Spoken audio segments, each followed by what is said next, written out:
What's up, everybody? Welcome to Podcast Now Plus. I'm Alex. In this video, we got to talk about Titanfall. We got to talk about EA. Quite a bit has happened today. Not ideal, especially coming out of an era or an arc, a story arc, where it's like, is it not, right? Is a Titanfall 3 in development or is it not? And I think as late as yesterday, 24 hours ago, I remember seeing a post on the gaming leaks and Reddit, just, kind of these insiders of Apex insiders, that would have some sort of information at EA. But like within the last day, we had heard that Titanfall 3 was still happening. Now, they might have got their wires crossed because we did get the report from Bloomberg today that yes, a Titanfall game was canceled. I don't know if you want to call it Titanfall 3. I think Jeff Grubb has chimed in to say it was never really a Titanfall 3. We know it's a Titanfall extraction shooter. So that's the report.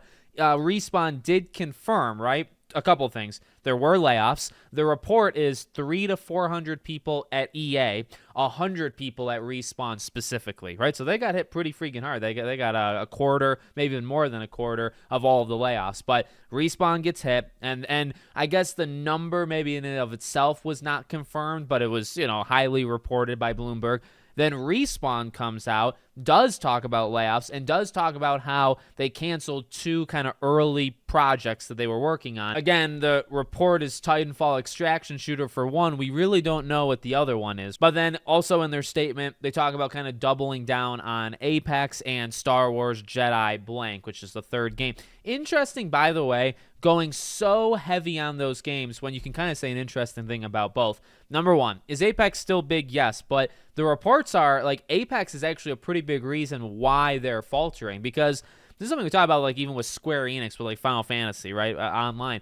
When these games are kind of like put out there to carry your freaking company, if they let you down even just a little bit, right? That's a huge risk. I've talked about that with Crytek before, right? Putting Crysis 4 freaking on like the back burner to double down on Hunt. If Hunt has like one bad year or even an off year, Crytek is freaking screwed. So sorry to go off on a tangent, but it always just makes me very, very upset when they double and they double down, and they also rely so heavily on just a few things, a bunch of different companies, and then if they have even a slightly off year, the whole freaking company suffers. And then guess what? It's the other things that are impacted by it. When Final Fantasy has a down year, Square Enix is really hurt, and therefore that messes with other stuff. So and I say that because, again, like the rumor is Apex didn't do as good as it should have done last year, which contributed massively, because when you rely on Apex, FIFA, and Madden, and then one of them doesn't do so well, that hurts a big, pillar of your business. So that's one. So Apex, like tripling down on Apex is interesting, because what if it kind of continues to go down? When it comes to Star Wars, what's actually very interesting about Star Wars is, one, many companies are trying to get away from that stuff. They're trying to leave licensing, whether it's Marvel, whether it's Disney, which I guess is kind of almost the same thing.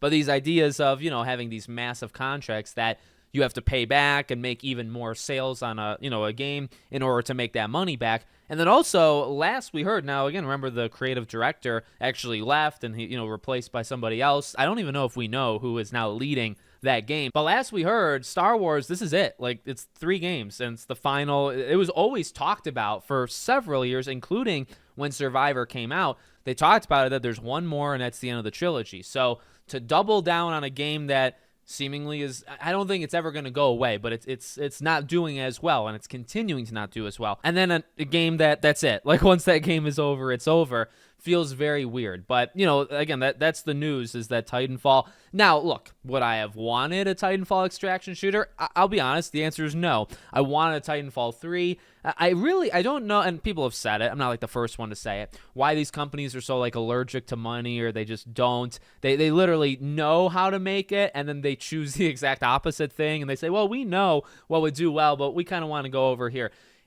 To do a Titanfall 3 nowadays, and I've talked about this because there was the rumors of Titanfall 3 just a few weeks ago, I think it's just such an easy decision. I feel like it's right there. I feel like there was always this buildup. And yeah, Titanfall 1 and 2 didn't do so spectacular, but I feel like it's right there that a Titanfall 3, especially now, I feel like it's just waiting to happen. And because the people, I think, are ready to support it, where maybe they weren't, years ago.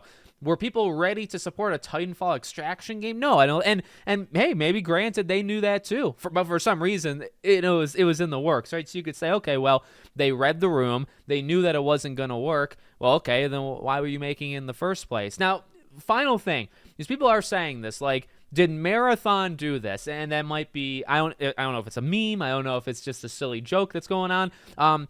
It's interesting because Marathon, at the same day, moves Borderlands 4. So Borderlands 4 was originally supposed to come out the same day as Marathon. It's now moved up 2 weeks earlier. And then they cancel, Titanfall. So, like, what is Marathon doing? To be honest with you, okay, to not make it such a joke, is it possible that Marathon is showing any company that's doing an extraction shooter, that there could be an issue?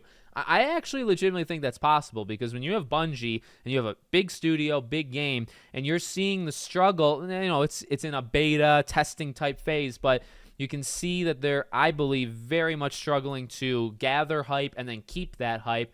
I do think that has waves. I mean, you have to kind of look around you in a gaming industry. If you're in one genre, you look around at what's happening in that genre. And so I genuinely would believe it. If you told me that Marathon, which is crazy to think that, but actually not, actually really not. If you told me that Marathon contributed to this game being shut down, I think I would believe you, just because, when it comes from something that big, if it was a smaller studio, smaller game, it might not even matter. But considering it's so big, maybe they see something and say, okay, well, if that is not going to succeed, why would Titanfall? I would agree with them in the simple sense that people wouldn't want a Titanfall extraction shooter. Who asked for that? Who even came up with that idea, right? Because I don't see a fan coming up with that idea. So, yeah, that's the situation.